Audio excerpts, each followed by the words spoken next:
Hey everyone, I'm at Disney Springs today. I wanted to go to Mouse World officially, but unfortunately I couldn't. I'm over by the Planet Hollywood Dome, and where you can see the giant balloon, which doesn't look like they're running today, unfortunately, but still, it's pretty impressive to see how huge that thing is up front. Anyways, I wanted to go to Mouse World proper, but they're not doing annual passes right now, and that's kind of hard for me to justify getting a regular ticket, even if they got that 4-day deal going on, because I want to be there a lot more than just 4 days, and the amount of money that it would cost to keep doing that for like video content is just astronomical in the long run, versus like a $600–700 one-time purchase for a year. Now, from what they say when talking to like guest services or whatever, and it makes sense, but from what they say is there's two core reasons on why they're not doing annual passes. Sorry about the glare. The first one happens to deal with preserving the integrity of the current pass holders' passes. And essentially what that breaks down to is they want to make sure that those that do have an annual pass, there we go, can use that annual pass. Because the way that it works is it's based on a check-in system. So they only release like 300 annual pass per park or whatever. I don't know the exact numbers, just spitballing it here. And they have to be checked in and reserved ahead of time. So because of that, if they don't have the spots or they have too many people looking for those spots, it's a bad user experience. Makes sense. The second reason is they don't want to sell a product that they can't actually provide. So they're scared that because of the limited spots, or if the plague or whatever spikes up again and they have to close, so the people that they sold it to might try to cancel or want their money back or what have you. All of which, it makes sense, it just sucks. Like, I am 100% well aware of the risk. The election is going on full swing right now, and if Biden gets it, there's a good chance that he might try to impose stricter restrictions for the coronavirus, which, makes sense. And if he does that, Disney might be forced to close again. And if Disney World is forced to close, oh my God, I don't know what Disney is gonna do. Disneyland is closed right now, and they're projecting that they're not gonna even open up for another year. And I'm in a place I can take this off. And if that's the case, if they can't even open up for another year, there's going to be more layoffs. Like, there has to be. There's no way that they're going to be closed on that location and not have to lay more people off. Now, they laid a bunch off over here, most of all having to do with entertainment, which sucks, but I mean, it makes sense because of the fact that entertainment is the least used, the least number of individuals that are actually able to be fielded. There's a better view of that big old balloon. That thing is massive. Like, part of me wants to go up in it with the GoPro, but there's no way in heck you're gonna get any audio because of the fact that just the wind. Even with my wind buffer, like, no way. Anyways, so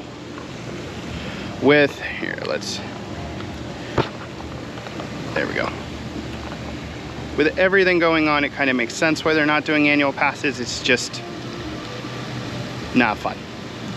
I might do a little bit of Disney content. They have a deal, I believe it's $200 for 4 days. And they don't have to be consecutive, so I can like kind of spread them out, which I might do, especially considering we have,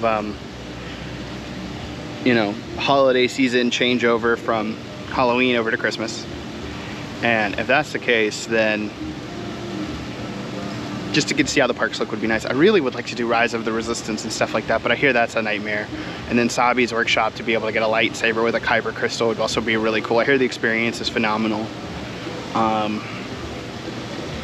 But without an annual pass, it's kind of hard to justify that. I mean, I'm debating on doing the 200. I'm also debating on doing the SeaWorld one, just the SeaWorld Busch Gardens annual pass, and then just kind of bringing up that content, because I don't want to do just Universal. Universal's nice and all, but I kind of start to get tired of it. Let's be real here. It's like eating chocolate cake all day. You can only have so much chocolate cake before you're like, man, I'm tired of chocolate cake.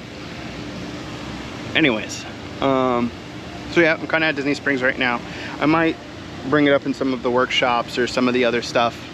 The Star Wars workshop, I mean.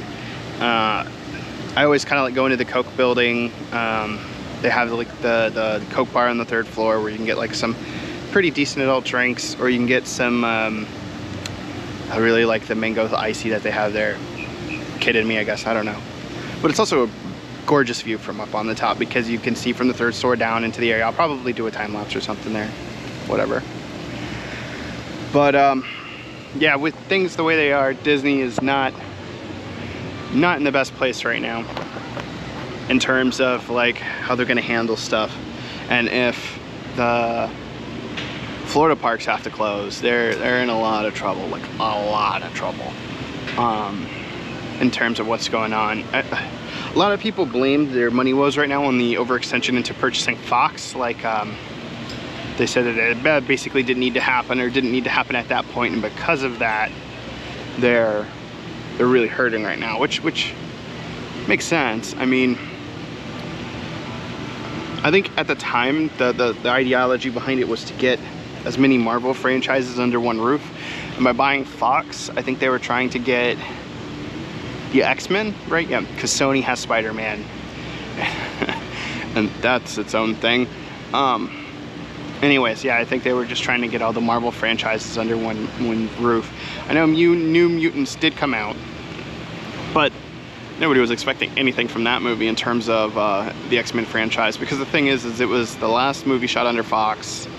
It was their attempt at like doing a teenage drama with some horror elements, but it just didn't work out. So that announcement voice came on and I had to cut the video a little short. I swung over, picked up an icy by the Coke place, which is, like I said, phenomenal view. And during the times of COVID, it's just a great place to rest. Take off your mask, enjoy. Planet Hollywood's there, which is a pretty good place to eat. It's a little on the higher end side. But right outside of Planet Hollywood is the Guy Fieri's chicken joint. And the sandwiches are messy, but they're amazing. Anyways, it looks like the weather's starting to turn bad, so I might go home. Disney Springs is weird. It's broken up into like 3 areas. You have like the Disneyest section, which is all the big standalone buildings. Then you have like the big shopping area, which has got like the more sandstone-ish construction. And then you have like the more adult area where like House of Blues and stuff is. Dragon booty. This is a Maleficent dragon. I'm gonna see if I can get a better shot of it.